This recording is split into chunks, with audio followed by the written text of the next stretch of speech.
Chapter 55, Recycling Stratum, Part 1-2. Well, let's still continue. Today I'll act as your driver free of charge. Treat me to a meal later, or maybe do some fortune-telling for me. Psychics can do fortune-telling, divining where the enemy was, clarifying the location of a goddess. These actions changed fate. How is it not fortune-telling? Cragburst's lips burst into a large laugh. Then he looked beneath the car window at the serious appearance of Ink. He couldn't help extending his hand to rub Ink's neck. "Hey, can you feel yourself being petted?" Luo Nan obviously wouldn't tell him that Ink was only playing along. He just replied simply, "Don't ask, huh?" The car ahead was covered by his mental senses. But then there was an abnormal disturbance. A chink had clearly opened in the window of the blue van in front, and it seemed like there was something ejected out.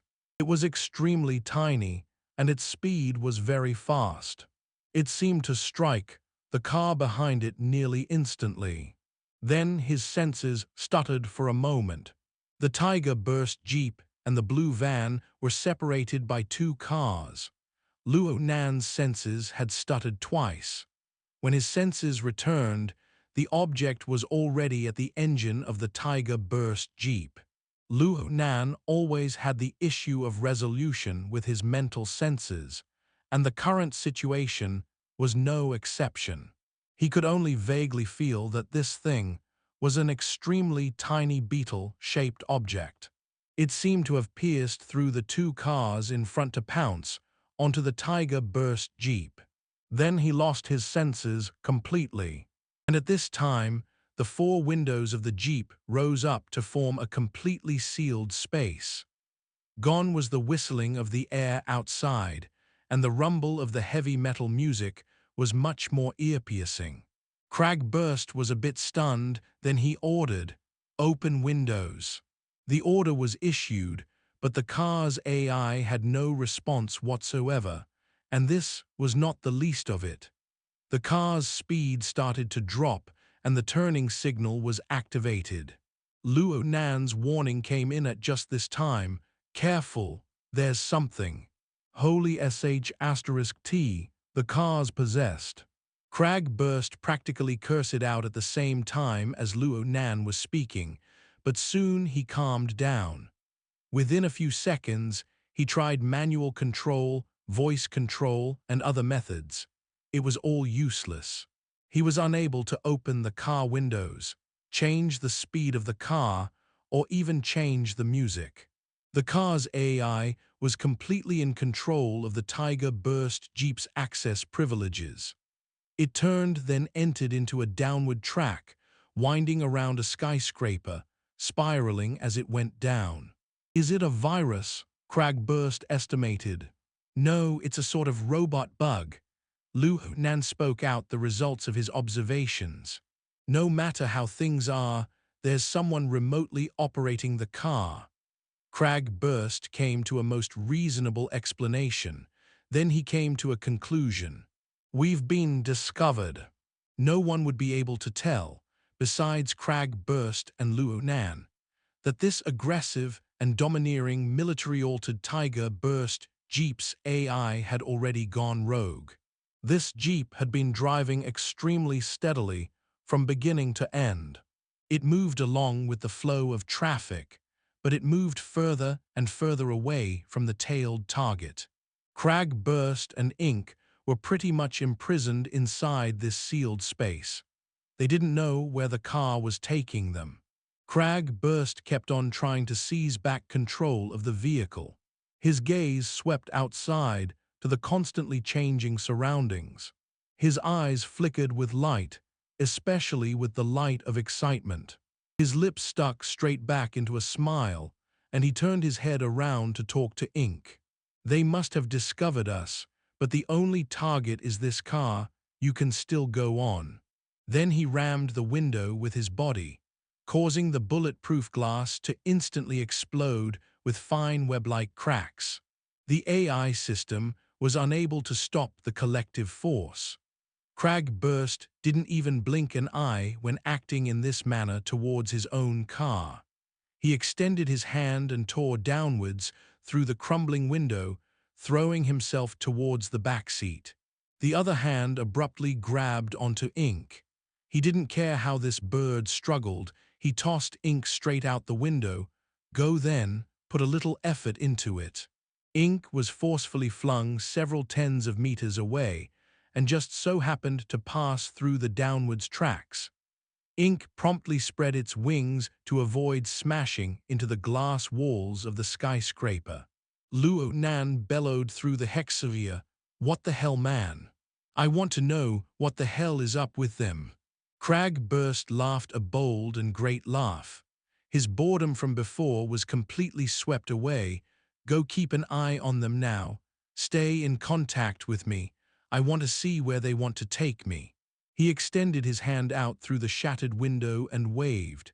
Then he sang with a hoarse and berserk growling howl, "Smash the chest open, embrace the soft flesh and blood. Rah-rah." Ink spiraled within the neon mist of the sky. Luo Nan's soul body floated motionless at the axis of Ink's spiraling flight. The blue van that contained Yan Yongbo had broken away from the range of his senses 2 seconds earlier. To be honest, if he really wanted to chase after them, the flying speed of his soul body would easily overtake them. But then what did it matter if he did catch up to them? Luo Nan's heart was on high alert due to the anti-reconnaissance equipment of the van. If he forcefully chased after them, not only would this rashness be disastrous, but his identity and abilities may be revealed. This would truly be life-threatening. Luo Nan's thoughts spun rapidly, and he had come to a decision in the blink of an eye. Clearly, his attention should be focused more on Crag Burst's situation. Crag Burst had taken the initiative to help out. His car was out of control now, and he was trapped in dire straits. Luo Nan's heart wouldn't be at peace if he didn't go help Crag Burst out. And there was also that robot bug. Luo Nan cared about it quite a bit. Luo Nan's soul suddenly went down, bringing along Ink to chase behind the Tiger Burst Jeep. The Tiger Burst Jeep maintained a steady speed. Its direction was straightforward from start to finish. It had switched from 2 rails to continue going downwards. The fierce and domineering body of the car continued to proceed and crisscross, along with several other low-altitude cars. It rapidly entered downwards into some dusky stratum area. Luo Nan could sense the dividing line between the light and darkness, as the noise of the metropolis was suddenly separated by a layer. All the while the heavy metal music blasted from the car to combine with everything and render a heated and dense atmosphere. The car's lights cut across the outer walls of the surrounding buildings. The damaged walls were covered with messy graffiti. Some of the colors of the graffiti were black and red, and so this sight converged into Luo Nan's eyes. The recycling stratum. Life's nature was to move towards the light, and so people would always yearn for the clear skies. They yearned for places bathed by sunlight. And in the city, they headed towards the city's core where life was bustling. Skyscrapers were concentrated there, and low-altitude traffic was accessible from all directions.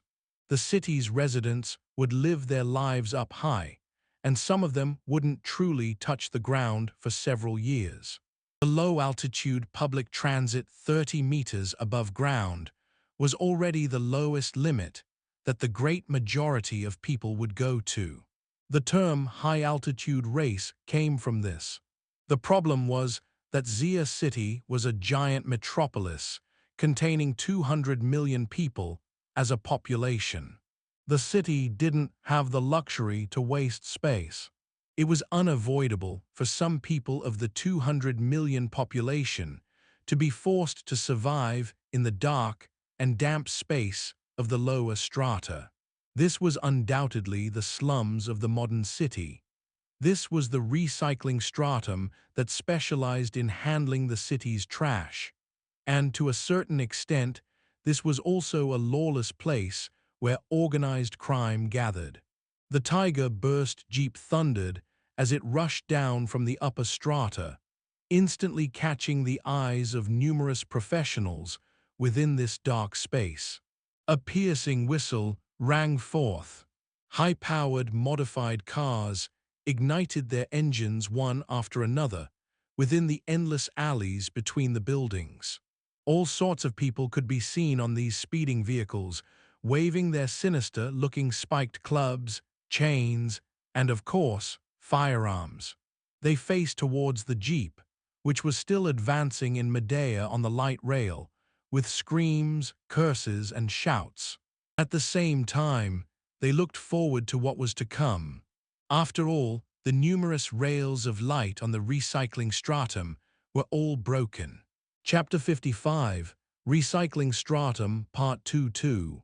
The light rail ahead is damaged, automatically switching over to off-road mode. The car's AI had automatically issued this command, and the giant Tiger burst Jeep slid off the last connection of the light rail several seconds later. Its four wheels touched the ground, steamrolling over the shabby asphalt road and continuing to advance forward.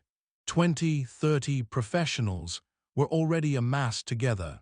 They were the nearby gangsters and biker members, and they shouted in a chorus.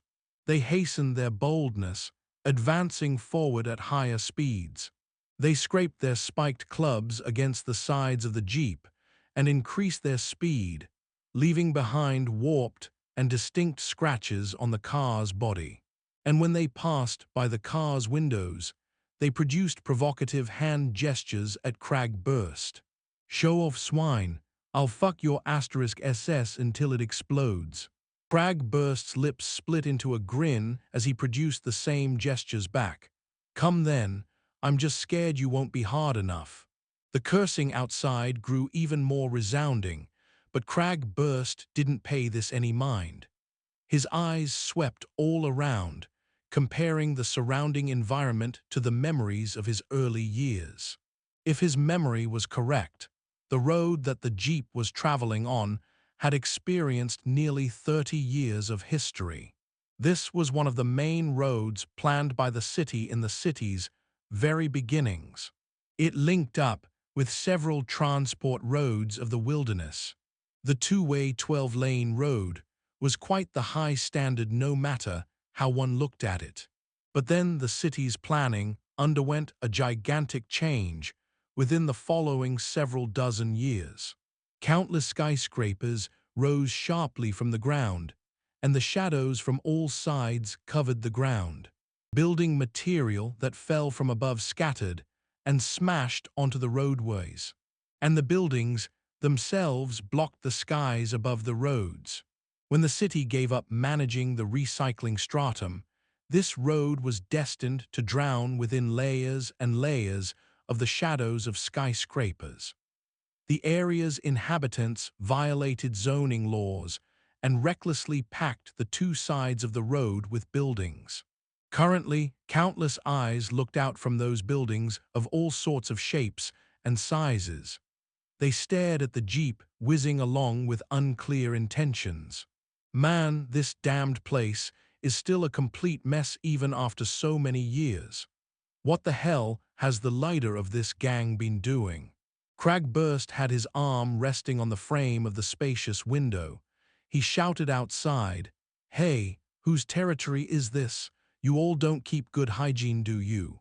The gangsters outside the car were a bit sluggish, but then they immediately threatened with shouts and curses that were 10 times louder than before. Some people lost control.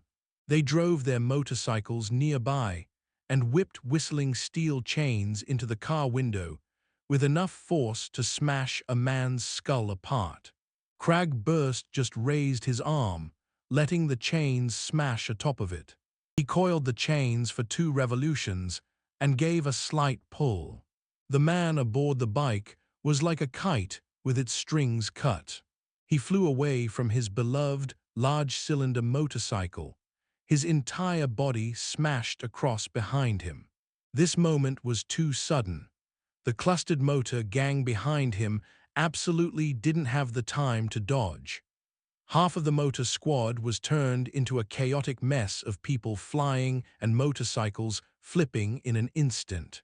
"And altered." No one knew who shouted these words. The accompanying motorcycle squad dispersed in all directions. Some people had already hit the brakes and stopped, giving up the chase. But at this time, one of the motorcycles that had been near the back increased in speed, soon reaching the jeep's side. This rider exposed a sinister grin to Crag Burst, lifted up the thick barrel of his gun with one hand, and just pulled the trigger. An explosion sounded, and the typical shotgun unleashed 12 of its 8mm tungsten pellets, which covered the entire front half of the car. The rider didn't even look at the results. He just swung his arm back and loaded the shotgun with another shell to shoot again. But this time, when he raised the muzzle of his gun, he was met with the sinister smile of Crag Burst looking down the muzzle. Crag Burst's face was not injured at all. A muffled thud sounded out. The rider flew off the motorcycle to cross a distance of 8 car lanes. He flew into the distant zone-violating buildings. And Crag Burst leaped out of the car window to take the place of the rider. He sat steadily on the motorcycle, and with his newly seized the shotgun. This clamoring howler used this gun as a metal bat. He rushed back and forth, smashing every one of these reckless gang members off their bikes in an instant. He had served as a prisoner within the sealed car for around 10 minutes. Obviously, he didn't have a good mood. Though the motorcycle he was riding was a bit too small for his size, the motorcycle followed his will completely. This sort of feeling of free movement was truly excellent. Crag Burst laughed heartily, traveling side by side with the Tiger Burst Jeep as his companion. He maintained the surging melody as before, growling and howling as much as he pleased. He pushed forward along with his car. The gang members that had fallen to the ground soon dispersed into the shadows. For a time, all that remained on the road was him and the Jeep advancing forward in a perfectly straight line. Crag Burst suddenly felt an omen right when he was singing and enjoying himself to the fullest. He stooped lower to increase his speed and pulled a body's distance apart from the car in an instant. He saw, from the corner of his eyes, a fiery line streak across 20 meters behind him. The pavement exploded with a crater the size of a bowl. Only after did the peculiar hissing sound enter his eardrums. Crag Burst chuckled. It was a large-caliber electromagnetic rifle, but the gunman's accuracy was really terrible. That's wrong. The shot had missed, but the enemy didn't have any intentions to fire again.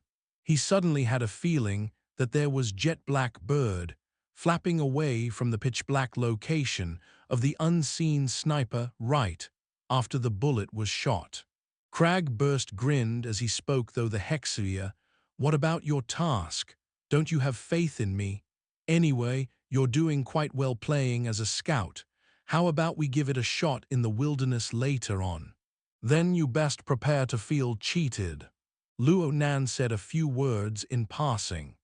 Then he used ink to proclaim his existence to Crag Burst, but what had truly eliminated the sniper was the human-faced arachnid's siege hammer.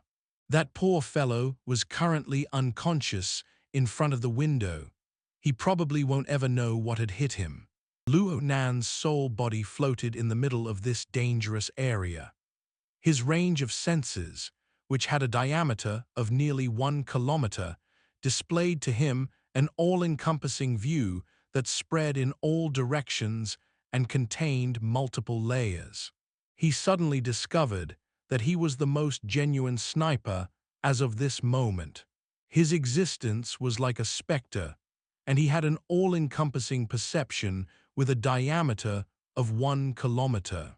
Of course, he could telepathically launch the siege hammer attack that could ignore the vast majority of material defenses. Several elements had converged together. He was like a fish back in water under this complicated circumstance. He could eliminate those evildoers in the most efficient and fast way. With this kind of means available to him, Luo Nan was able to truly feel that he was an ability user. Yes, this was the ability user that he imagined, a supernatural force that existed above the realm of the ordinary world. Naturally, this was the best confirmation of the correct nature of formatting theory. And also at this time, Luo Nan realized how his weak fleshly body was restricting his true abilities. "Hey, Scout, give me some new intel up ahead, man. This motorcycle's quality is really bad. Does your enemy often use this place to annoy people?" Luo Nan responded, "I think you should cut off and stop your car and inspect it properly. Perhaps we can discover some clues." "A good plan, but we can do this while you scout on ahead. I just need some tools, some obstacle that can block my disobedient baby from moving." "Wait for me to find her." Luo Nan suddenly choked on his words. This was because a colossal object had just entered the range of his senses past the dusky rays of the road ahead. This object approached closer slowly and steadily. Chapter 56, Blackjack Part. Cragburst's military-altered Tiger Burst Jeep had a size that was extremely shocking as a means of individual transportation. It could totally crush an ordinary car by running it over in off-road mode. But the large fellow that had just entered Luo Nan's range of mental senses could completely be described similarly. It could run over the Tiger Burst Jeep perfectly. 5 seconds after Luo Nan discovered this behemoth, the enormous shadow slowly pressed across. Finally, Cragburst's attention was drawn to it.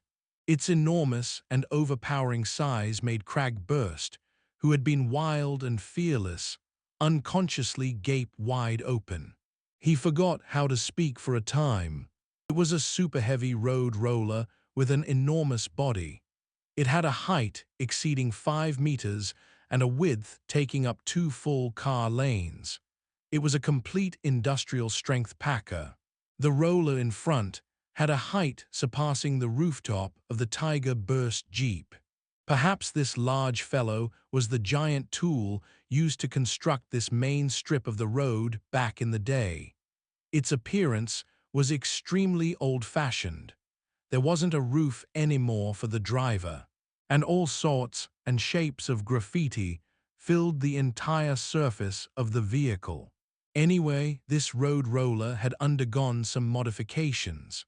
The 2 sides of the roller were outfitted with sharp blades, such that over 4 full car lanes were directly covered. The weight of this vehicle had to be at least 50 tons.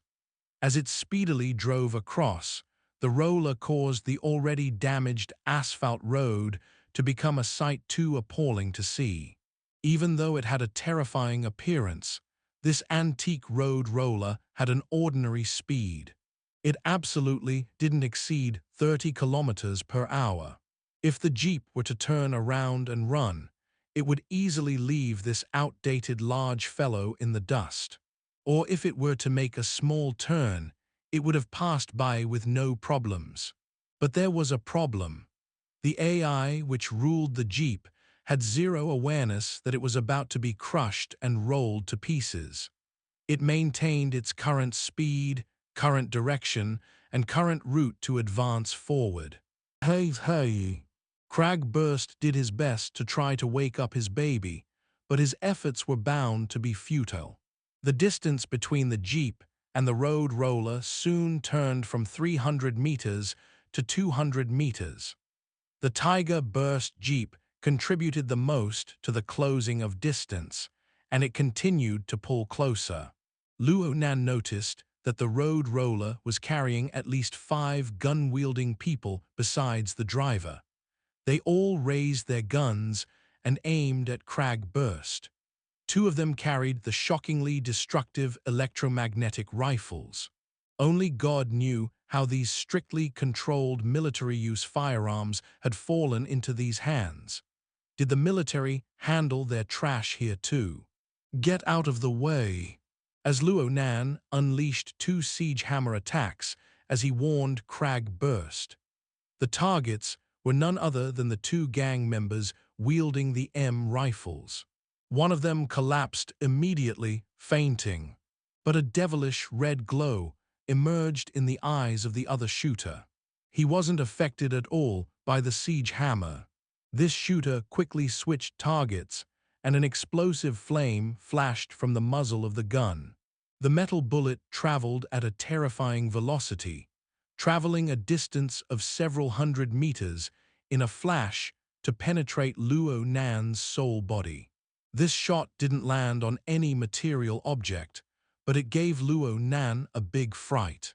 The shooter's psychic perception was very sharp to be able to determine the location of Luo Nan with extreme accuracy, but his immunity towards the siege hammer was even more inconceivable.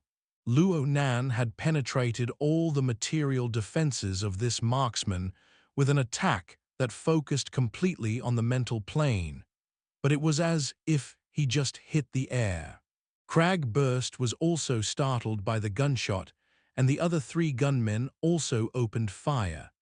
These gangsters were using old-fashioned gunpowder-type weapons, but the power of these guns was still quite shocking. Crag Burst cursed loudly, and he increased the speed of his motorcycle. He turned outwards to dodge the whistling hail of bullets and narrowly brush past the blades of the road roller, but he remained behind. The motorcycle ran far away in a zigzagging manner. Crag Burst had leaped off the bike, and his buff figure flew effortlessly through the air to land over 4 meters away. He directly landed on the driver's cockpit of the road roller and smashed with a single heavy fist. The driver flew out the other side. The other people turned their guns towards him at this time, but no one was able to block Crag Burst's fist. They fell out from the road roller in quick succession. After clearing these hindrances in a flash, Crag Burst tried to stop the large fellow beneath him. Crag Burst just had to stop the road roller from moving. Even if the Tiger Burst Jeep had to take a hit, the Tiger Burst Jeep didn't deserve to be crushed and destroyed. Right now, there were only 50 meters of distance between the 2 vehicles. There were only 2–3 seconds left before the Jeep would be crushed. Crag Burst had experience with operating these large industrial machines before. He felt he could control it. But then Luo Nan warned sharply, using psychic waves to penetrate into Crag Burst's heart. Daku. Luo Nan's lack of experience was laid bare in this crucial moment. He had given a warning, but he didn't indicate the direction of danger. Crag Burst would need to perform his own judgment. Fortunately, Crag Burst was a veteran. He was able to identify the degree of danger from Luo Nan's hasty behavior. He leaped out from the cockpit without a moment's hesitation. He didn't stay on the road roller at all, he just flipped out. Seemingly insynchronous with his actions, a round spinning metal pineapple was tossed into the air. It dropped down right in the cockpit. OCR*P. Crag Burst saw this event from the corner of his eyes with shock.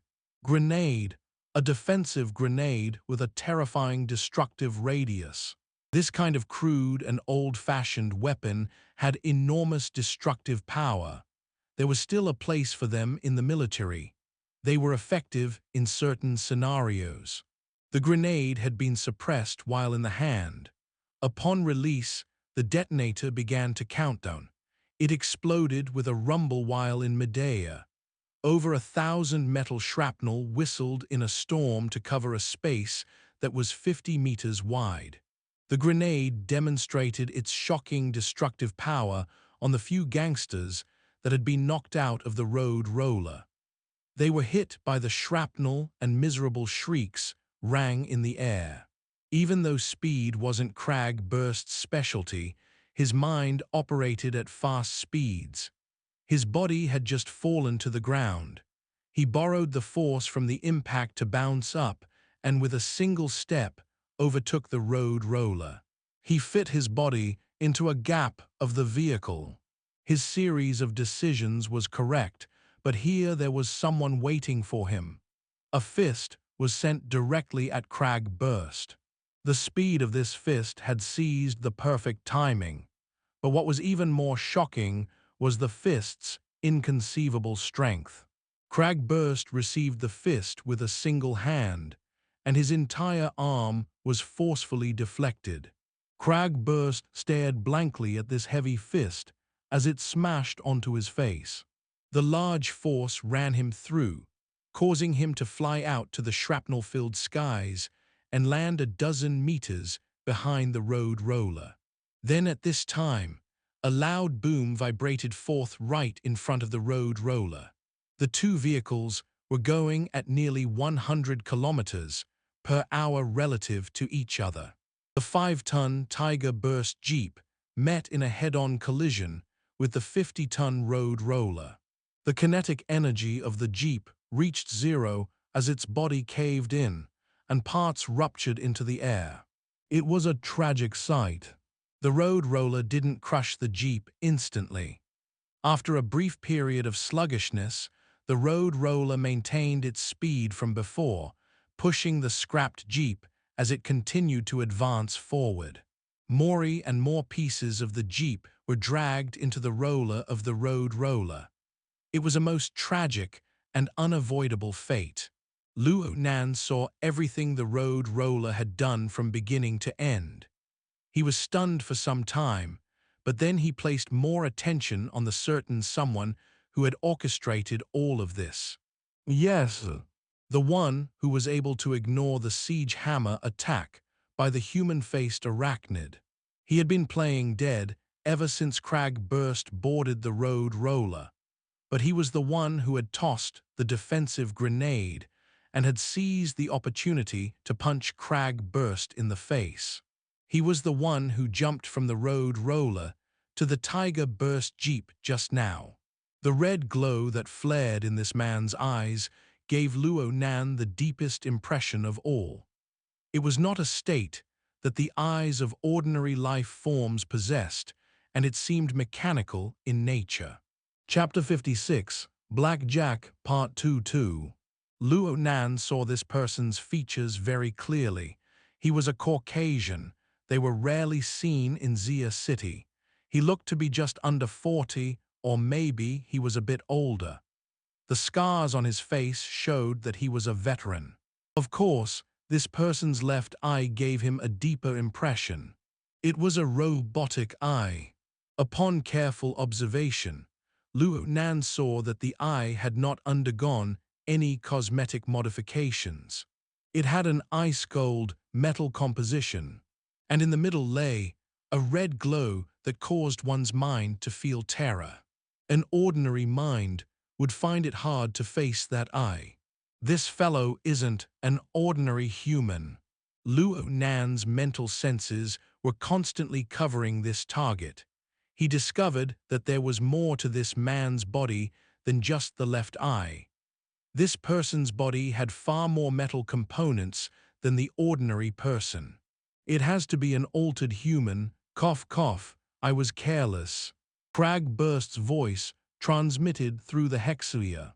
He had been knocked off the road roller by a fist, and then showered by the destructive shrapnel of a grenade. If he was an ordinary person, he would have long been dead. The first thing he did was to notify Luo Nan of his well-being and of his realization of the enemy.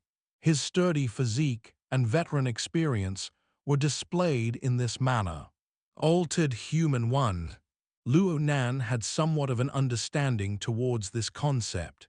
He saw that there would be some time until Crag Burst would catch up to him, so he carefully gave a more detailed scan with his senses while he exchanged information with Crag Burst. So you're saying he's like a cyborg soldier of the military? What do you mean cyborg soldier? He's an altered human. There's no other word for it. And this sort of alteration has been prohibited for nearly 20 years now, at least on the surface. How old is he? Over 40. Yes, sounds about right. He has to be an altered, one who has been through the military. He's quite skilled at deception. But this sort of fellow would certainly need to be granted special privileges by the SCA too. He would have to register at the SCA every year. Why would he be here? Crag Burst felt that there was something incomprehensible about this, and Luo Nan felt the same way. The gangsters of the recycling stratum lacked laws and morals. They were simply a tiny military weapon house with their various weapons, guns, and grenades. This was due to the government abandoning administration over the recycling stratum. Actually, the overwhelming majority of these people were heavy criminals. Their privileges were so low that it was scary. The strict control of credit and privileges via the internet made it so that these people could only become kings in the recycling stratum. As soon as they leave the recycling stratum and enter a public location, they would become strictly monitored. Autonomous law enforcement would appear over their heads and send them to prison the moment they perform any sensitive actions. It was hard to imagine that a special soldier altered by the military would come here to eke out a living. His special privileges were as striking as a lighthouse under the monitoring of the SCA network. The government absolutely wouldn't permit such a dangerous element to act together with the gangsters of the recycling stratum. For people who were in the special circumstances of gargantuan legalities, it would be better to escape into the wilderness rather than to stay here. It doesn't matter. This fellow has angered me. I'll have a nice talk with him. Crag Burst was gnashing his teeth in anger. Soon he slapped his thigh. I found it. It's here. You keep an eye on him. I'm coming ASAP. He found the high-power motorcycle in the middle of the road, and he turned around to chase after it. In about half a minute, he would be able to truly re-enter the battlefield. Luo Nan focused his attention on the altered human. Now that he found out more about this person's identity, Luo Nan's grew even more interested in this person. After knocking down Crag Burst, this altered human went atop the heavily deformed jeep. He ripped the roof off to enter the cockpit, whose original form could no longer be made out. Then the altered human smashed the control console with a fist and reached his hand inside to scoop out something. As Luo Nan watched, he recalled how the Jeep's AI had lost control. He recalled the effects after Yan Yongbo had launched a metal bug. Certainly, Yan Yongbo had done something to the Jeep, and it was closely related to the metal bug that had merged with the vehicle. The car had deviated from its normal operation ever since that happened, and this altered human seemed to be connected to this. He was retrieving the metal bug like a recycler. This sort of action matched quite well with the recycling stratum, and in this sense, perhaps the metal bug was a super crucial item. Perhaps it involved some deep secret of Yan Yongbo. Luo Nan's mental senses turned even more refined upon thinking this far. Even though his soul body couldn't really do much at the present, he still wanted to ascertain the enemy's objective and think of the next step in his plans. From Luo Nan's observations, he could tell that the altered human could sense the bug in the same manner as the reaction towards the siege hammer. But this time, The altered clearly craved for the bug far more than anything else. He just looked up and shot a glance, but he didn't lock onto Luo Nan's position. He continued to search with a lowered head. Then the altered human's hand within the console suddenly slowed. His face changed from its cold and hard expression into a clear and malevolent smile. Then he pulled out his hand, and pinched between his fingertips was a metal beetle the size of a grain of rice. He remained still for a time, looking at this instrument as if it were a work of art. The altered human raised the metal beetle up to his eyes, and he sized it up carefully as if he was gazing at a treasured object. The more he looked, the deeper the smile on his face became, and the red glow of his robotic eye continued to grow in intensity. When the metal bug appeared in the open, Luo Nan took this chance to continually scan this bug from top to bottom with his mental senses, trying to analyze its internal structure. But then he discovered that it wasn't easy to balance between distance and precision. He was separated by over 100 meters. The precision of his senses had a maximum resolution of a millimeter. It would be very hard to analyze further inside. Right when Luo Nan was debating whether or not to get closer, the high-power motorcycle rumbled from behind the road roller. Soon, it bypassed the side blades of the road roller once again and ran side by side with the deformed Jeep. Cragburst gave a provocative hand gesture to the man inside the cockpit from atop the motorcycle. "Hey, do you have the guts to go for another round? I'll give you a free hit." The altered human somewhat collected his smile, and his cold robotic eye swept over to Cragburst. He didn't respond immediately. Cragburst continued his provocations, but he used something else. Cragburst served as Coast Guard in Area 55. Tell me your name. I'll burn some incense for you later. The altered human within the Jeep opened and closed his lips slightly. He first spat to the ground in what seemed to be in a ridiculing way. "A soldier. You're not."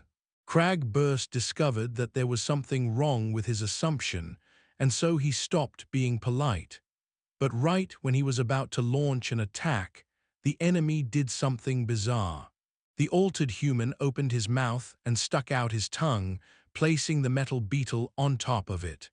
The tongue rolled back in his mouth, bringing the small toy along with it. Then the altered human clearly swallowed. He actually swallowed the metal beetle. Cragburst watched in shock, and the altered human revealed to him a smile. "My name is Jack. However, you can call me Black Jack in the future. I am top dog around here." Altered human. The first mention of altered humans was mentioned in Chapter 19. They were implied to be altered for military purposes. SCA, Social Credit Administration. They administer credit and manage access privileges. They were introduced in Chapter 46.2. Chapter 57, Local Area Network, Part 1-2. Black Jack's figure leaped up as his voice faded away. He actually jumped off the driver's location down the other side. The timing he chose was impeccable. The road roller had just pushed the Jeep to the location where the gangsters had their motorcycles all flipped in a mess. Some people actually hadn't left yet. They remained in the center of the road and watched the slow-moving road roller with shock at first. Then they shouted. They sought to start the engines of their motorcycle and get out of the way. But then Jack leaped from the Jeep and seized a motorcycle right at this time. He increased his speed and circled around the side blades of the road roller to go back the way he came. 1 second, he was like a video game boss. Then the next second, he just fled. The front wheel of the motorcycle lifted up as Cragburst cursed loudly. He forcefully turned, narrowly brushing past the blades of the road roller. He put the pedal to the metal, increasing his speed for the chase. The speeds of these two motorcycles were over 100 kilometers per hour. They disappeared in the blink of an eye within the darkness of night. Luo Nan's soul body could catch up with no problems, but this task would be hard for Ink. A moment's hesitation had caused the two motorcycles, with their vigorous chase, to leave his range of senses. Here the road roller pushed against the jeep, rumbling along as it crushed across. The jeep was a sorry mess after being run over. The gangsters had hidden away to the roadside with great difficulty and were raining curses. Some were cursing Crag Burst, but most were cursing Jack. Luo Nan stirred telepathically to try to listen to them in earnest. He discovered that their words contained some very interesting details, but these details were scattered, fragmented, and lacked the main points. Ink also come over due to Luo Nan's concentration being fixated over there. Its flapping wings attracted the eyes of the gangsters. One of the gangsters was getting annoyed just by watching Ink. He had a gun in his hands, but he turned stupefied like a block of wood right when he was about to shoot. He smashed to the ground, having lost consciousness. The gangsters, who were cursing to their delights, all froze on the spot. They looked at their unconscious companion, then they looked up to the sky in astonishment. Ink spiraled downwards and landed on the roof of a zone-violating building. It towered above the gangsters, observing this group of weak chickens. A jet-black crow was staring at them in the darkness with pitch-black eyes. On the floor lay their companion who had inexplicably fainted. This scene made the dozen or so gangsters grow soft at the knees. The crow maintained its silence from beginning to end. The longer it did so, the more frightened and anxious these people's hearts became. Luo Nan was a bit embarrassed as he hovered next to Ink. He originally didn't want to be so intimidating to these weaklings. The most important thing to do right now was to collect information. But the problem was, Ink was just a crow. How could a crow communicate with people? Things would be no different even if Ink was a parrot. He could see how useful the Hexia was with the psychic wave network. Without it, he wouldn't have been able to communicate with Crag Burst. Oh, the psychic wave network. Luo Nan made a leap in thinking. If it was just a network, would using the dark chains one from within the pyramid structure to connect work? A new image of a crow had appeared within the pyramid structure. It was none other than Ink, and moreover, Ink was located on the second level in the office worker level. Obviously, Luo Nan didn't understand bird speak, but he was still able to communicate his intentions and converse with Ink without any issues. Even if he had hypnotized Ink many times in the past, the communications between man and bird had all gone unhindered. Things had already departed the realm of common sense. If a man and a crow could do such a thing, then why couldn't a man and a man? Luo Nan became more resolute as his thoughts reached this point. First, he had to make a connection by using the dark chains. Luo Nan was a bit fastidious. He hesitated a moment and his thoughts continued to spin. Perhaps he could use a substitute method. The thought gave birth to a plan. The human-faced arachnid's cold and devilish eyes swept across the crowd of gangsters. Of course, not one of the gangsters was able to see the human-faced arachnid, but the bizarre gaze of the crow was enough to make them flustered. The group of people was just about to fall 2 steps back when the crow opened its beak and let out a caw. The caw was hoarse and unpleasant to the ears, causing a shiver to break out in each person. But there was something more important than that. At the same time as the cawing of the crow, a weak yet indescribably distinct sound directly struck the depths of their minds, coiling in the bottom of their hearts. I ask, and you will answer. Mommy! The miserable and panic-stricken shouts sparked people to turn around and run.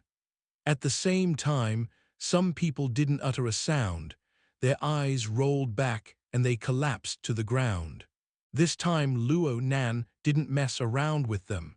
These brothers fainted by themselves. Of course, soon those who tried to flee suffered from siege hammer attacks in moderate severity.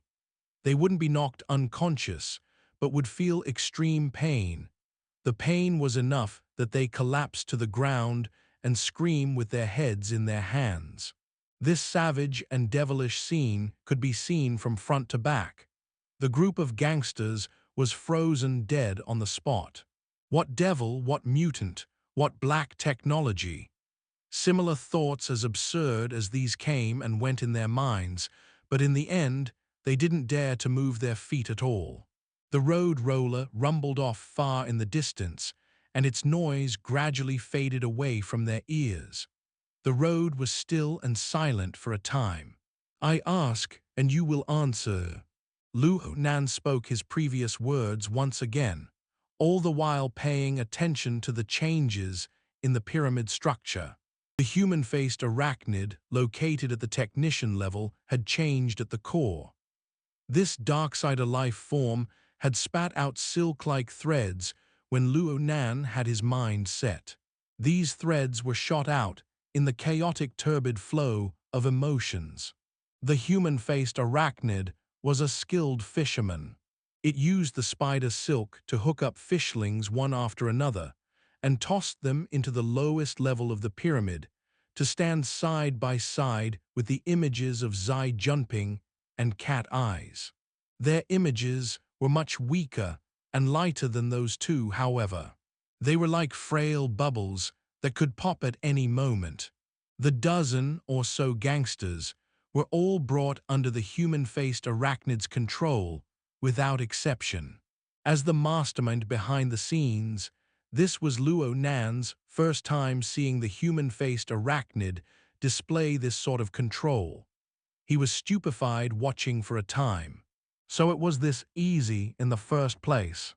In any case, the psychic mental connection was formed upon constructing the local area network. The following matters would become much more manageable. The Hexia transmitted over psychic waves approximately 2 minutes later. Crag Burst had taken the initiative to contact him. Crap, crap, crap. Scout, where did you go?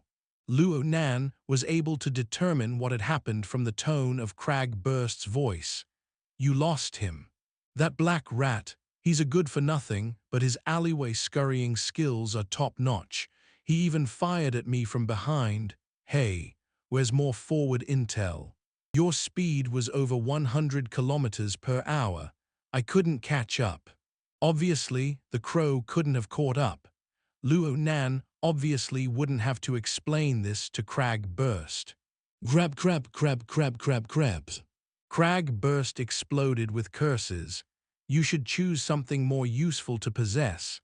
The speed needs to be fast. What about a falcon or hawk? Aren't those good? Why the hell did you choose a crow?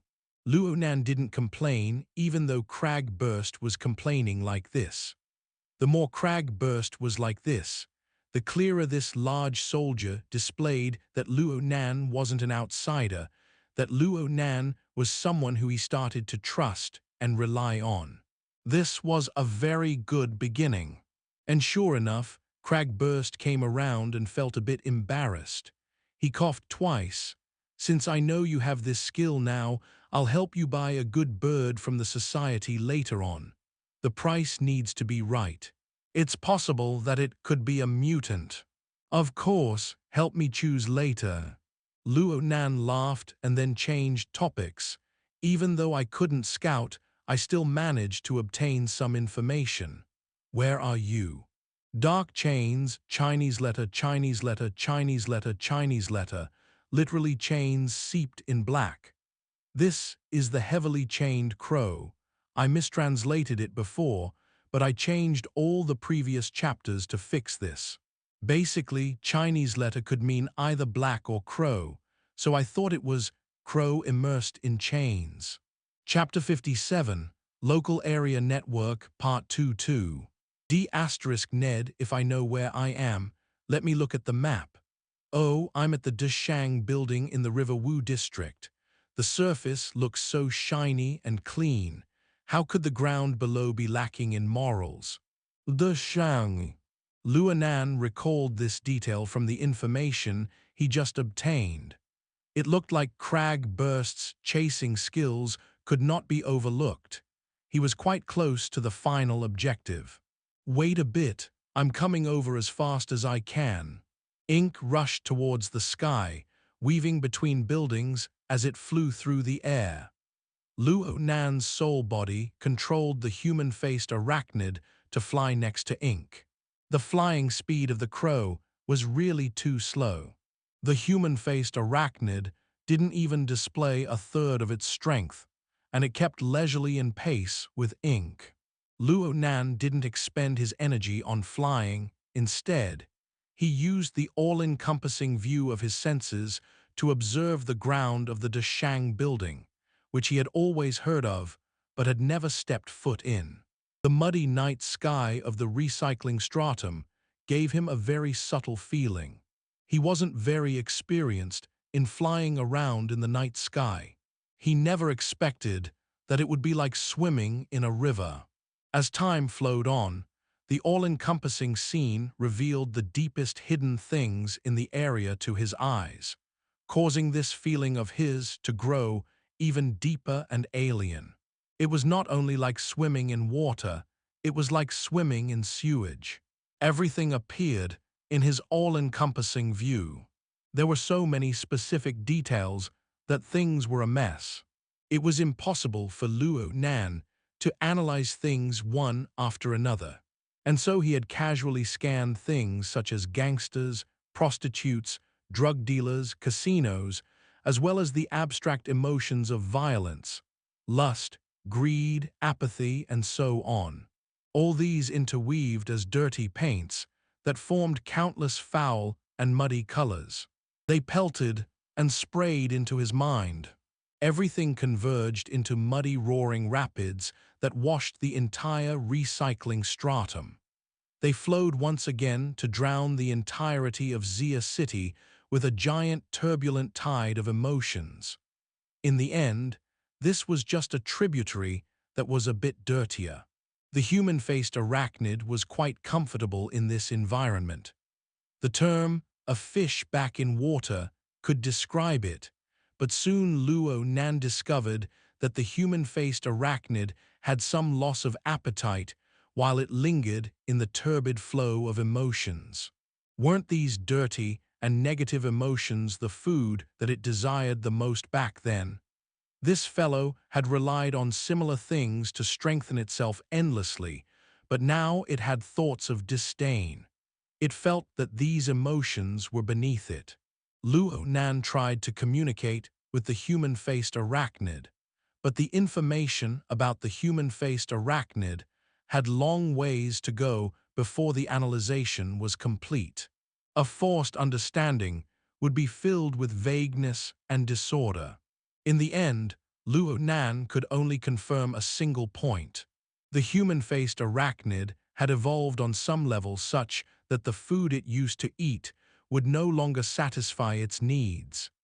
In the end, there wasn't a single fish that relied only on drinking water to survive. Perhaps the human-faced arachnid's evolution was like the transition between a plankton and a fish. Should he congratulate it? The Dishang building appeared in front of Luo Nan's eyes right when he was racking his head over the human-faced arachnid's food problem. Cragburst was already impatient from waiting so long. Right now, he was standing on the protruding wall on the 10th floor of the building. He surveyed the distance from up high and saw Ink fly over. He waved his hand in excitement from afar. "Hurry, hurry, hurry. I found a way inside here." Ink flapped its wings as it searched for a place to land, but how could Cragburst have the patience to wait? He pointed at his shoulder. "Here, I guarantee it's safe." Luo Nan stopped being polite as he gave Ink the order, and Ink landed directly onto Cragburst's shoulder.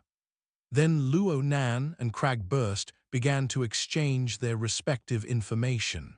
The lower 3 floors, including the underground buildings, all have structures shaped like Chinese letter to be divided into inside regions and outside regions. Actually, they're just set up to have an isolated area. Many buildings bordering the recycling stratum are like this, and so they were made in this way. Cragburst had looked up quite a bit of material while he was waiting. The isolated areas have one-way passageways, security is tight, and all access privileges are locked down. There are no ordinary means at all to enter the buildings of the business district from the recycling stratum. It doesn't matter who it is. All the gangsters in the land exist outside the isolated levels. Here they knock out countless mouse holes. It's not just a Shang building, it includes the several neighboring buildings. Passageways are knocked through, and the people to go inside are decent in number. Luo Nan listened to Cragburst prattle away and compared the situation here with the intelligence he had found out for himself. He organized his words and spoke. According to the information I acquired, the Shang building has an underground fighting scene. People come here often to bet. Many rich guests stake big money here. Jack is the ace host and judge of the fight scene here. He's probably one of the bosses behind the scenes. Underground fights. Cragburst immediately became interested when he heard the word fight. How come I never heard of this before? I've been to practically all the fighting stages, be it public, private, legal, and illegal, in Xia City. ... It's probably because this is a special stage exclusive for people 18 or under. The isolated external area of the Shang building was just as Cragburst said. It was filthy and chaotic, with dark corridors weaving everywhere. Luo Nan had received a lot of useful information from the gangsters' mouths. Then he also had the support of the all-encompassing view of his mental senses. A few rounds of scans gave him a flow of information that was smoother than obtaining from the gangsters. Cragburst was still holding down a stomach full of anger from his failure in pursuing down Jack, and he wanted to vent out. He never thought that Luo Nan would open up a cheat-like map as soon as they joined up. They entered a path, and they only saw the shadows of gangsters scurrying out of the way. Cragburst could only eat disappointment in the back as they encountered very little people. It was very difficult for him to get an opportunity to unleash the strength brimming in his body. He wasn't an idiot. He could naturally feel that Luo Nan had used means of reconnaissance other than using the crow. Some sort of higher-level perception had played a role in this. Wait, there's something fishy with your ability. The range. Even Cat Eyes' range isn't this weird. Cat Eyes. Luo Nan was actually quite interested in this wild woman who had suddenly appeared within the pyramid structure. Anyway, they weren't pushing themselves too hard right now, so he spoke without thinking. What's the range of her superfar perception? Her all-encompassing perception is about 50 to 70 meters. Her psychic perception, when her state is good, has a recorded limit of 3720 kilometers. How much? Luo Nan nearly choked. Did you say kilometers or meters? I said kilometers, Cragburst chuckled. Quite inconceivable, right? But this is where the terror of superfar perception lies. It's outside your realm of reason as long as the feeling is there. Back in the day, Cat Eyes did something super kick-ass. She used her superfar perception to control a megaton-grade nuclear warhead to bore through the Earth. She smashed it into an underground lair of mutants in the wilderness. It was soul-shocking. Even the military big shots, who are excessively prideful, kneeled before her. Luo Nan didn't know what he should say for a time. He had been quite content with the range of his mental senses while he was in his soul form. But now he was suddenly faced with a standard so high who could only gaze upwards to look at it. But on the other hand, such a kick-ass person had actually unwittingly entered his pyramid structure. She was receiving his influence and suppression, no matter how much or little there was. It was an extremely subtle feeling. Crag Burst concluded. In a certain sense, Cat Eyes' ability should be the type closest to being a psychic. But it's not as mysterious. Other than it being unstable and having no effects with Darksider life forms, there's practically no weak points. Therefore, you must not offend her. Otherwise, she can find you no matter where you are in the city, in every nook and cranny. Then when you fall asleep, snap. Cragburst performed the movements of snapping a neck, then he laughed and petted Ink on the head. You really need to be careful. I feel that you two are polar opposites in nature and that one day, it's a dead end. It was a dead end ahead. In front of them was a wall painted in white. Cragburst knocked against it. It was solid. There were steel plates embedded inside. Chapter 58, The True Seed Part. The wall in front of us is the isolated area, and in there is the underground fighting arena. Right now all Cragburst could see was the white wall, but things were different for Luo Nan. His soul body already went through the wall, and he entered in and out quite a few times. His understanding of the arrangement inside might have been even greater than the designers. He combined what he discovered with the information he had received before and explained to Cragburst.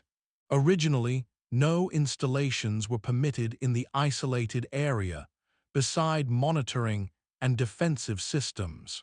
But the building's administration still made some modifications for the sake of ensuring viewing quality for the site. And so, the surrounding area is occupied for this. Therefore, a fuzzy zone has been formed here.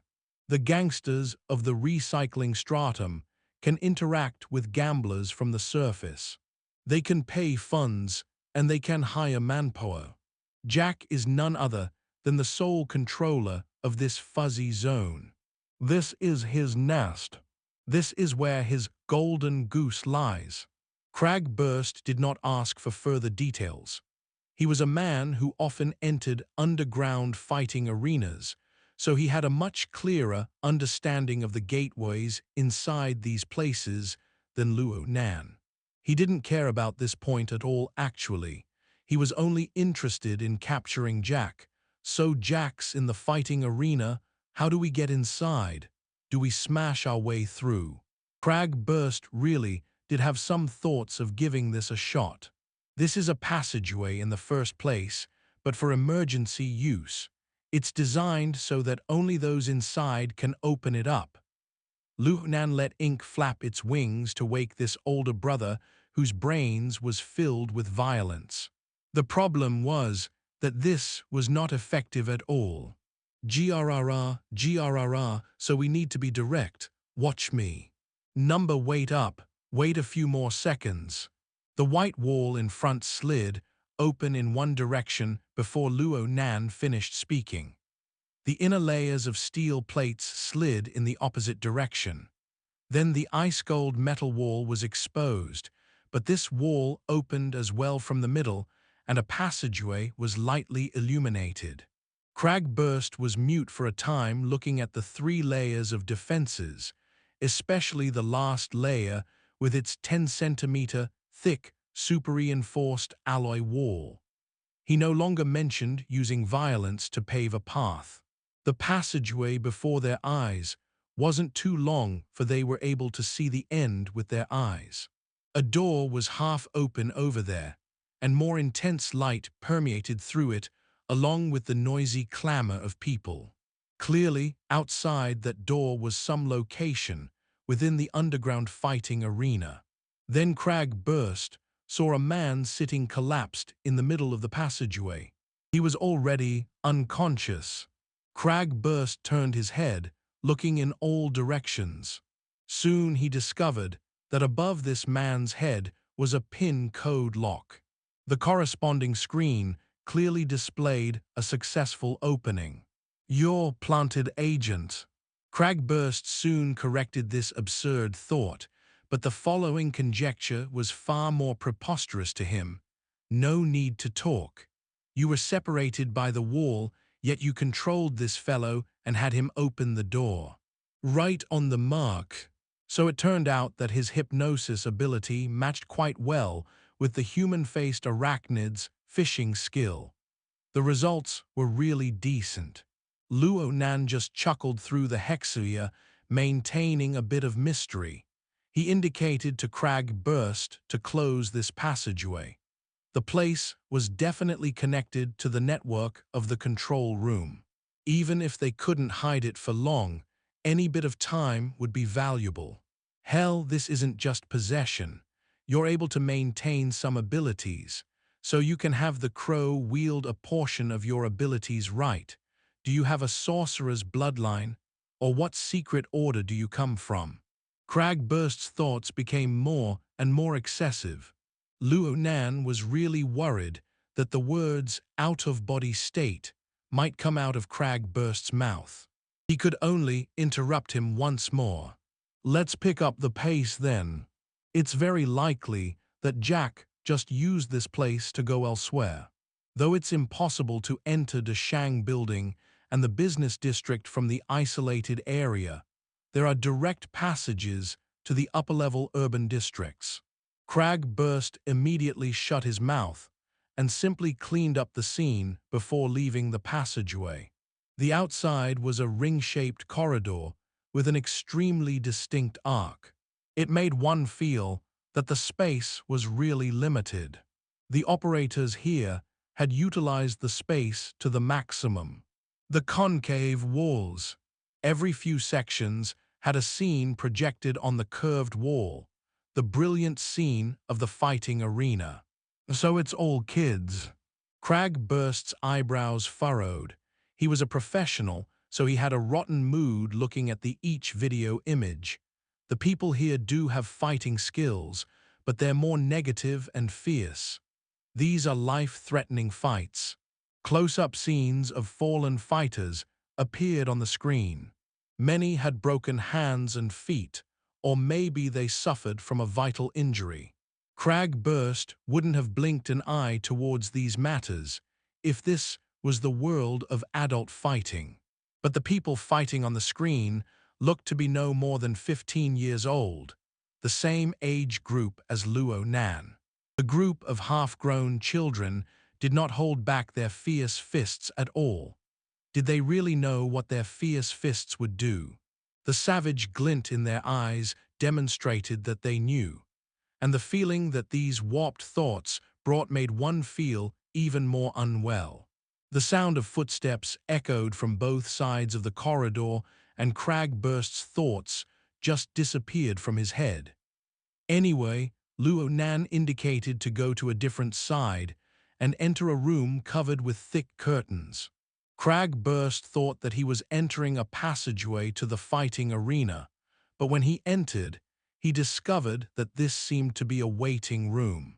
The arrangements were very simple and crude. There were just a wardrobe and a bench. Further inside was the passageway to the fighting arena. There was already someone else in the waiting room at this time. He was wearing fighting shorts and wore nothing on top. He was barefooted, and a towel covered his head.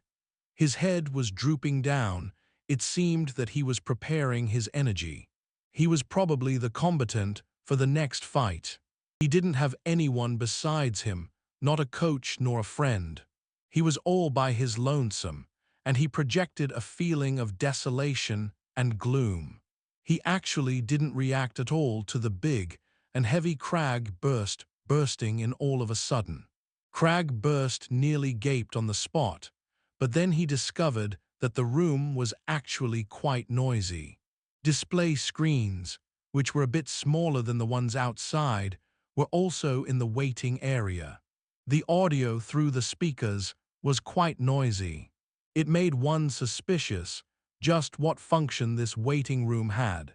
Then the display screen just so happened to jump to a new scene right at this time. "Look, it's Jack." Luo Nan got Cragburst's attention. The two people's minds came at attention, but soon they discovered that this was just a pre-recorded segment. Jack was wearing the uniform of a referee. He had a bow tie, and he was standing perfectly straight. He moved back and forth with rhythm. If it weren't for the offensive scars on his face, he would be more like a butler of a nobility than a referee. No wonder his hosting and refereeing segments were so well received. "This stage isn't bad." Cragburst used his expert eyes to comment. "The tall and thin guy has very solid fundamentals. His actions are very appropriate. He's an excellent control-type combatant. Wait, there's something off with this video." The editor had chosen shots involving the relaxed punches, dodging, and flanking of the tall and skinny teen that Cragburst had been praising. It was completely different than the intense life-or-death scene from before. Such a scene had to be suggesting something else. Luo Nan discovered that the combatant in the room had just raised his head after having it lowered all this time. The combatant stared at the screen. Pale and slim cheeks were revealed under the towel. He was unusually peaceful, and he continued to pay no mind to Cragburst as before. Strangely enough, the human-faced arachnid, which had always been well-behaved under Luo Nan's control, became a bit restless. Chapter 58, The True Seed, Part 2-2. The focus of the human-faced arachnid's attention was on the deathly calm combatant. His age was probably around Luo Nan's age. His introverted and even gloomy nature was more or less the same too, but the human-faced arachnid's interest was certainly not due to this. The feedback that Luo Nan received from the human-faced arachnid was actually filled with expectation and hunger.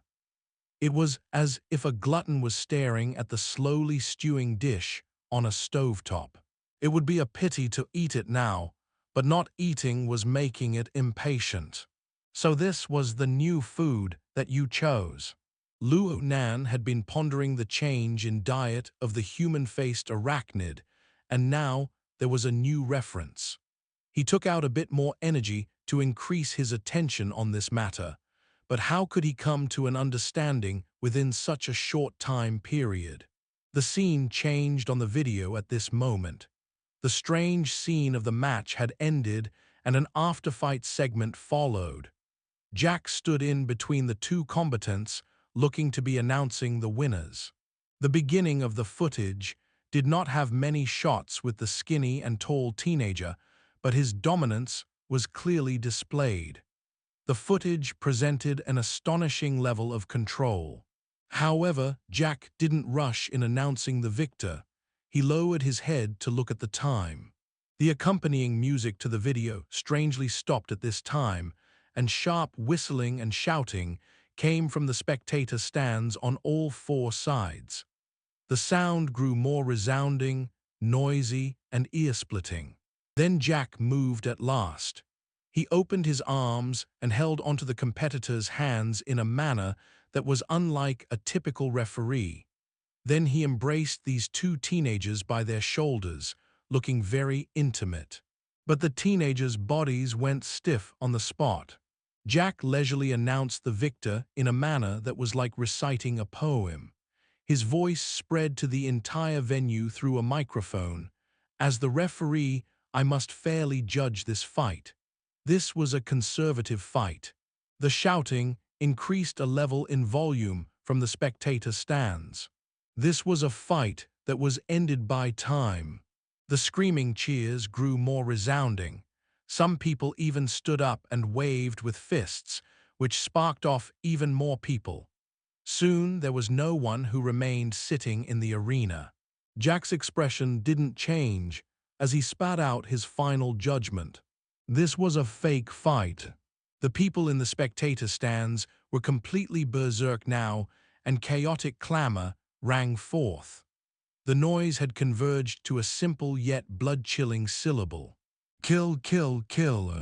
The two teenagers on stage had faces devoid of color. They wanted to struggle free, but they were firmly suppressed by Jack's metal arms. Then Jack spoke with a smile. There isn't a winner, nor is there a loser. Before his voice could fade away, Jack exerted strength with both his arms at once. The sound of fragile bones shattering rang through the microphone on his body, spreading to everyone present. The shoulder bones of the two teenagers had instantly shattered into pieces. The powerful force drew them close, crushing their sternum and spine. They no longer appeared human.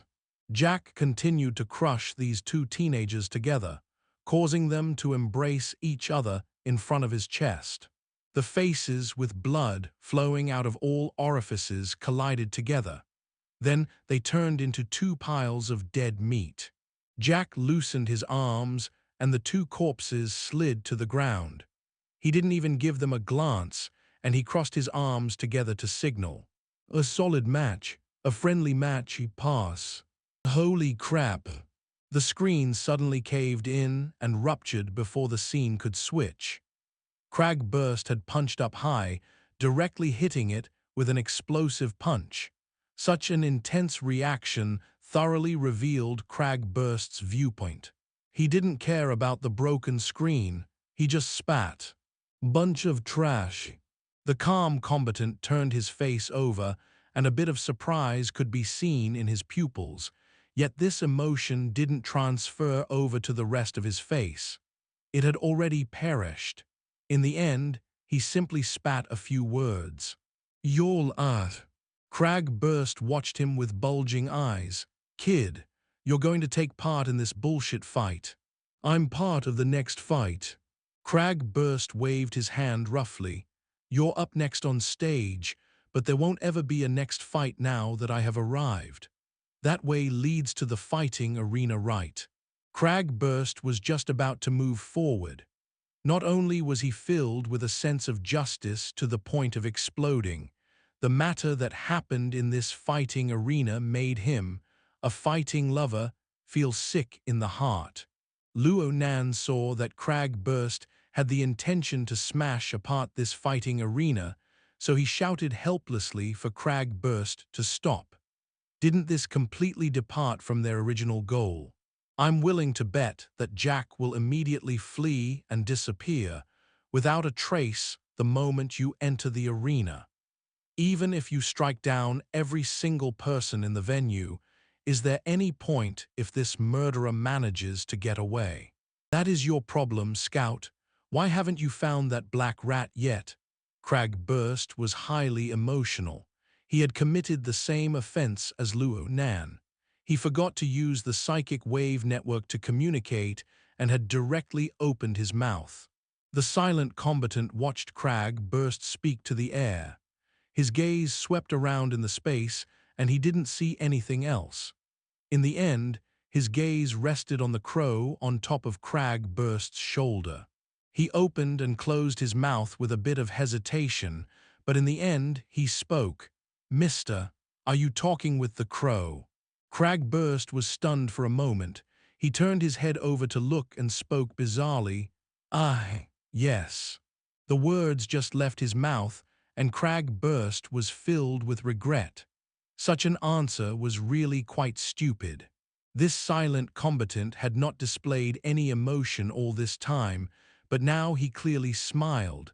So it was Mr. Crow all this time. Can I talk to him? His smile was a bit shaky, and his words were unusually childish. Together, these things burst open in the tiny waiting room. And at this time, Cragburst and Luo Nan were able to clearly recognize that this combatant was really just a half-grown kid. A kid who was about to walk on stage to engage in a life-or-death fight. And also at this time did a subtle flash appear in the calm and deathly still pupils of this 15-16-year-old teenager before their eyes. All the boy's vitality and spirit came rippling forth from his pair of long, narrow eyes. When faced with this expression, Crag burst actually didn't know what to do for a time. In the end, he could only shrug. Sure, as long as he's fine with it. Borrowing the force of Crag burst's shrugs, Ink half flew, half hopped directly onto the half-extended arm of the combatant. Of course, Ink had done this under Luo Nan's orders. Though the calm combatant happily met Ink's spirituality. Then he stood slightly up and bowed towards Ink in a very serious manner. My name is Rui Wen. They call me the Predator, but I am nothing more than a crow. This will be my 100th fight and my last fight. I hope Mr. Crow can give me his blessings. This time, the boy had spoken more words than usual. Luo Nan discovered that this calm combatant, Rui Wen, had a very special voice. It seemed his voice hadn't changed, yet for his husky voice was a bit sharp. It also had a natural resonating charm to it, and was extremely unique. It made one feel that this boy ought to be an extremely decent singer. That. Crag Burst didn't quite understand what the boy was talking about. He tried to interrupt them, but Luo Nan stopped him. This kind of feeling was far too familiar. Rui Wen was currently like what Luo Nan often was. He was completely stuck in his own circle of self and had formed his own set of logic. There wasn't a need to forcefully smash apart this moment. Perhaps this was his greatest opportunity to relax, a most treasured moment. The human-faced arachnid began to stir at this time. There was none other than a glittering seed in the eyes of this newly promoted glutton. The seed had ascended up from the dark and silent depths of the abyss. Not a single speck of dust dirtied this seed, even though it was bound and surrounded by a turbid and muddy flow of emotions. It was pure and pristine. A delicacy beyond compare. Rui Wen, Chinese letter, literally lucky multicolored cloud. Chapter 59, Road of Verdicts Part. Luo Nan's senses were in sync with the human-faced arachnid. The reasoning behind the human-faced arachnid's intense interest was not left out. And so, the intense stimulation had caused part of the turbid information to become clear and understandable. After the leap in evolution from a plankton to a fish, the human-faced arachnid naturally wouldn't take the turbid flow of emotions as food. Today, what it was most interested in was the spiritual seed that was undulating up and down within the muddy waters. It was a life that was floating in the turbid flow of emotions, and it was vastly different than the dirty emotions that surrounded it. It was something that possessed life force. It was absolutely difficult to form this spiritual seed. One must be able to overcome the dirty emotions of desire through training of the mind. And one must possess the basic bearing of a positive outlook in order to ultimately form such a seed. For instance, Rui Wen was long since at a fledgling stage all the way until he communicated with Mr. Crow. He cast off the deathly still coldness from his mind, and sublimation of the spiritual seed finally occurred, ascending to a new level. Crag Burst had a similar spiritual seed, but it was hidden deep within the raging magma flames of his powerful life force. It wasn't like Rui Wen's, all pristine and open. The spiritual seed was an incomparable delicacy for the human-faced arachnid. To consume the spiritual seed would allow it to eat and evolve. Its methods of evolving are very life-threatening. On a fundamental level, it used other people's spiritual life force as nourishment to advance in its evolution. It was built on the foundation of destroying the hopes of others. Certainly, the human-faced arachnid was an existence of ultimate evil. Even though Luo Nan depended on its strength to an extremely large degree, Luo Nan wouldn't disagree with this point. To not deny this fact to be false did not mean that Luo Nan would allow the human-faced arachnid to do what it wanted. Otherwise, what would make him different from the human-faced arachnid? Luo Nan was in complete control of the human-faced arachnid, and right now this was reflected in great detail. No matter how strong the human-faced arachnid's desire was to eat, a single shake of the dark chains would make it well-behaved. Then a person walked in from the passageway that led to the fighting arena. The noisy clamor from the arena came in the instant the door opened, seemingly bursting through the small waiting room. Fortunately, the noise soon cut off. The person spoke loudly. Rui Wen, prepare to get on stage. The 100th fight is a challenge incomparable. Who are you? Your grandpa. Crag Burst revealed a nasty smile to this man. A fist smacked this man to lose consciousness and fall to the ground while he was dumbstruck, and before he could to shout. Rui Wen turned a blind eye to this. He was already completely immersed in his own world. He stood up and lightly swayed his arm up and down. Okay then, Mr. Crow, it is time for my final fight. You won't be stingy with your blessings, right? God. Maybe Ink was quite satisfied from being swayed. It had already opened its mouth before Luo Nan could give an order. Its core was unpleasant to the ears, but it made Rui Wen smile once more. He held his arm out just like that and walked next to Crag Burst, returning Ink to him. Thank you, mister. You and Mr. Crow's arrival is my lucky fate. Cough, it's nothing. Crag Burst's direct nature was not really suitable in dealing with the introverted and shut-off Rui Wen. The trains of logic for both sides were on completely different lines. Luckily, Luo Nan gave a helping hand at this time. He suggested to Crag Burst to ask for some information, even if it was in an awkward manner. You said something about a 100th fight. Is there any special meaning to it? After the 100th fight, I can choose to walk on the road of verdicts and leave the fighting arena. It's all standard and it's been turned crap by some people. Crag Burst had seen far too many similar instances in other underground fighting arenas. Will there be challenges on the road of verdicts? Of course. Who has broken through in the past?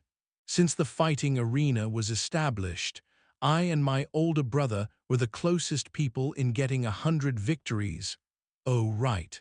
Let me thank you on behalf of my brother for your praise just then.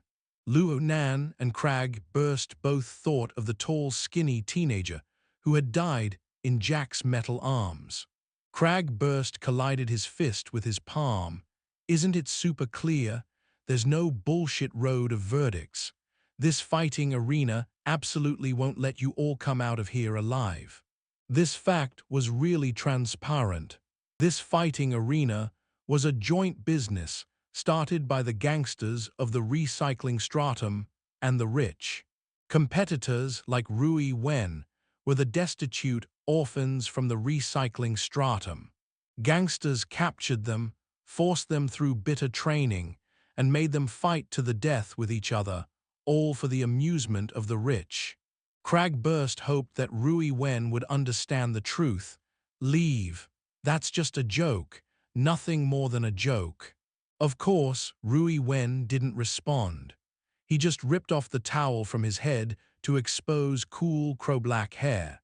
His facial features were actually extremely effeminate and were inharmonious with the cruel beat-downs of the fighting arena. Crag Burst continued to try to persuade him. Hey, join us. I'll kill a path out and bring you along. Rui Wen maintained his silence. Crag Burst reached out a hand to hold on to him, but Rui Wen didn't even look at him. He just coldly spoke. I'll kill my way out, though the methods of me and my brother. Crag Burst's hand stopped in shock, and Rui Wen pushed aside the soundproof door. He walked out with big strides. The DJ's resounding voice spread through the air. This is the 100 victory campaign that's unprecedented in history. Look at our death warring. The predator who has not suffered defeat, Rui Wen. Cheers rang through the air of the fighting arena. Strange words were mixed in the chaotic and warped rumbling. Androgynous devil. Flat-chested witch. Strip completely. Show your identity. Crag Burst didn't breathe in properly, and he choked, nearly causing ink to go askew. Luo Nan's soul body nearly lost his grip on the chains, nearly letting the human-faced arachnid charge out. A female, I couldn't even tell. Crag Burst was stupefied on the spot. Who would have ever expected this? Rui Wen's bare upper body and her nature didn't display a second sexual characteristic. Even if there was, it was drowned under the contours of her thin, hard muscles. Luo Nan was a bit embarrassed.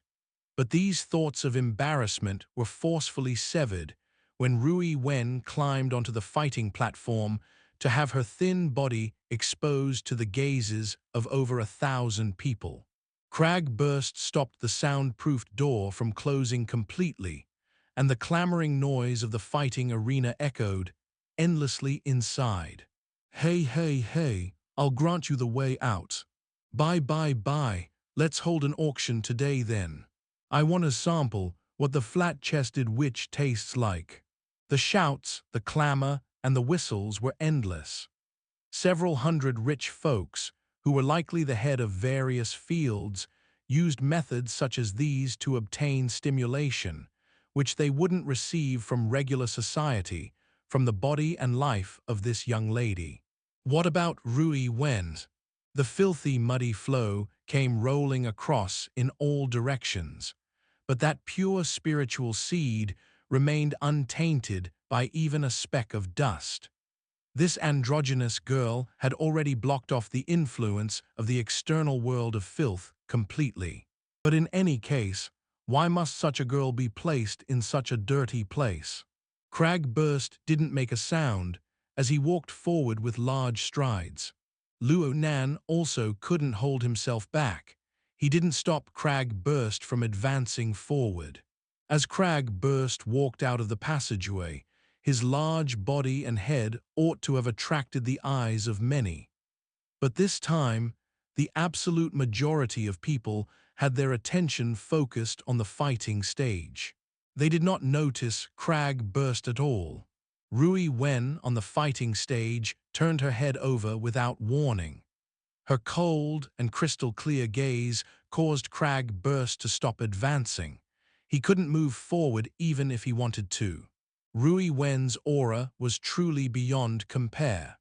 From her perspective, this 100 victory campaign was clearly divine, like a holy ritual. Chapter 59, Road of Verdicts Part 2-2. Rui Wen soon returned to her normal persona. She stood quietly in the middle of the fighting stage. Her head drooped down slightly. The rich folks on all four sides wantonly sized her up and assessed her body. They kept raising their bets at the betting house, and the atmosphere grew all the fiercer. Crag Burst had been cursing without end while she was walking on stage. He swept his head to look at the spectator stands on all sides, just wanting to smash those who he found objectionable to pieces. The problem was that there was no one he didn't want to smash in the entire fighting arena. You still haven't found Jack. Crag Burst noticed that the referee wasn't Jack. It was quite the pity. This made Crag Burst even more annoyed. Luo Nan didn't respond. Right now, his mental senses already covered the entire fighting arena.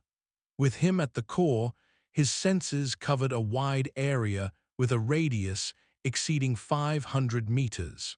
It even included more than half of the Dashang building. The range of his senses was a bit reduced due to the various building material and electrical interference differences. His precision hovered around millimeter resolution, but these weren't grounds for his incapability of capturing the whereabouts of Jack. It was as if this altered human had evaporated completely. Rui Wen's opponent already made their way on stage at this moment, ignoring the meaningless string of titles. This stout and strong teen looked to be 2-3 times the size of Rui Wen. He didn't look like a 15-16-year-old kid at all. Anyway, the spectators on all sides weren't surprised at seeing this teenager. They gave the same ardent cheers and incitement to this competitor as well. Doped up boy. Come on, powder keg, explode. What a good matchup this is going to be. Luo Nan's attention was completely attracted back. He was a complete layman in regards to the world of fighting. He only had a vague idea about heavyweight boxing and so on. Naturally, he was worried for Rui Wen when he saw the eye-pricking build of the teenager on stage. Cragburst felt great disdain for the stout boy. A fellow uses the stimulation from drugs to forcefully mature. There's no need for him to fight if he continues this. His own body weight would crush his bones to pieces. But it must be noted that such instances of drug stimulation were quite common in underground fights. This included Rui Wen. It was very likely that she took some drugs, causing her sexual characteristics to be suppressed. Otherwise, her natural constitution wouldn't have been enough as a girl. It would have been very hard to achieve 100 victories. When all was said and done, Cragburst and Luo Nan were clueless on what to do. In the end, Cragburst could only speak in comfort. I am here. If anything happens, I'll be able to save her. Ink spread its wings, slapping Cragburst in the face. This fellow really didn't know how to talk, or you needed to save someone. The key issue lied in the fact that Rui Wen's current mood and state were inconceivably clear and pure. But an external force of destruction towards the spirit and the mind would cause her a terrifying amount of harm. It would be much more troublesome than a simple flesh wound.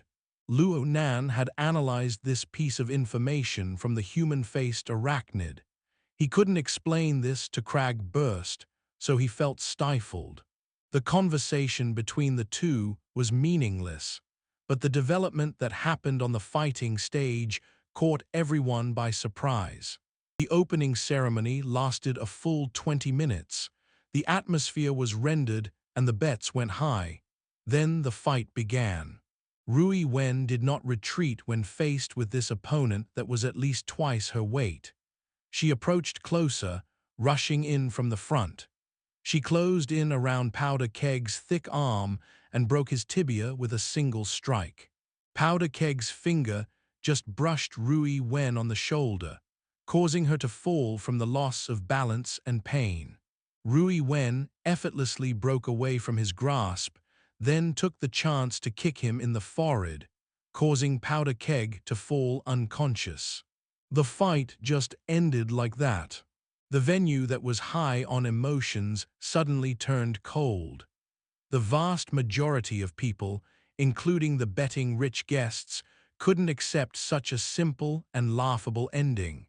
The arena then sunk into an awkward silence. The fight was originally just for entertainment. What they really wanted to see was fist hitting flesh, a savage and bloody scene. Cragburst howled with wild laughter under this bizarre atmosphere, and he waved his fist in the air very exaggeratedly.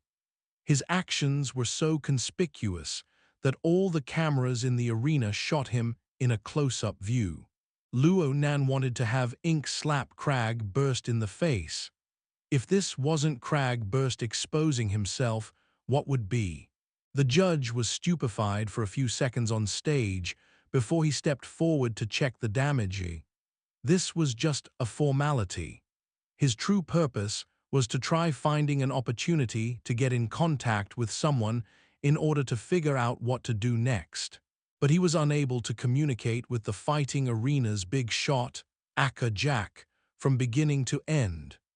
In the end, he could only talk to a first-rank manager and have this manager decide how the spectacle should go on. The referee got up helpless and held Rui Wen by the hand to prepare to announce the victor. But then Rui Wen knocked his hand away and spoke a few simple words with the help of the microphone of the referee's body. "I choose the road of verdicts." The fighting arena's heavy atmosphere was like a stuffed-up explosion, going off when Theseus' words were spoken. First, several hundred people murmured in low voices. Then there were cheers, laughs, curses, and whistles that filled the entire arena. The atmosphere was ignited in an instant, overturning the entirety of the Dashang building. "Oh ha, there's a challenger, a traitor. It's the flat-chested witch's counterattack. Stupid woman, have your brains turned to muscle. Go die then, rip her to threads. Number break her limbs, knock out her teeth. I demand it, I demand it." The several hundred powerful rich had personally drawn up the rules. They had set up what looked to be an imposing way out. But when this rule received the ultimate challenger, there was no one who was able to maintain their calm. The imposing way out was just a symbolic footnote drafted from their high and lofty positions. To touch it was an offense, and so every emotion converged together in the end to form uniform calls. Verdict, verdict, verdict. The referee came to his senses from the unexpected outcome. He felt that he had been saved. The laughable battle, which was like having cold water poured over one's head, had suddenly turned into a fuse to the explosion of human emotions. All right, all right. A projector covered the entirety of the fighting arena at this time. It had taken the opportunity to broadcast information about the road of verdicts. Various scenes flashed in succession, listing the 3 deathly flight of steps: Boxing King Battle, Beast King Battle, and Verdict Battle. The first 2 barriers were as their names implied. The Boxing King Battle was a fight against a real adult fighter. The Beast King Battle was a fight against a wild and untamed beast. Then there was the third barrier.